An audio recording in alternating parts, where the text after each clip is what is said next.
నమస్కారం, క్లూస్ టీవీకి స్వాగతం. మహిళల బట్టలు చింపేసి వారిపై దాడి చేసిన ఫారెస్ట్ అధికారులు.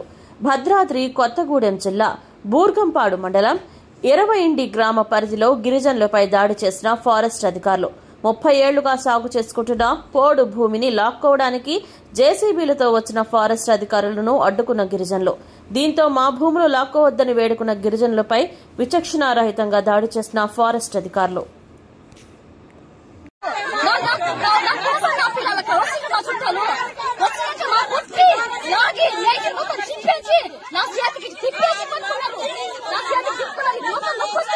ఎవరు కొట్టింది చూపి, ఎవరు కొట్టింది, ఎవరు ఎందుకు కొట్టారు? పా చూపిద్దు పాండి, ఎవరు కొట్టారు?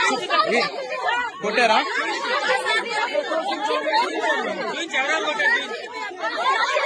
ఎవరు అడిగాండి చూపియండి.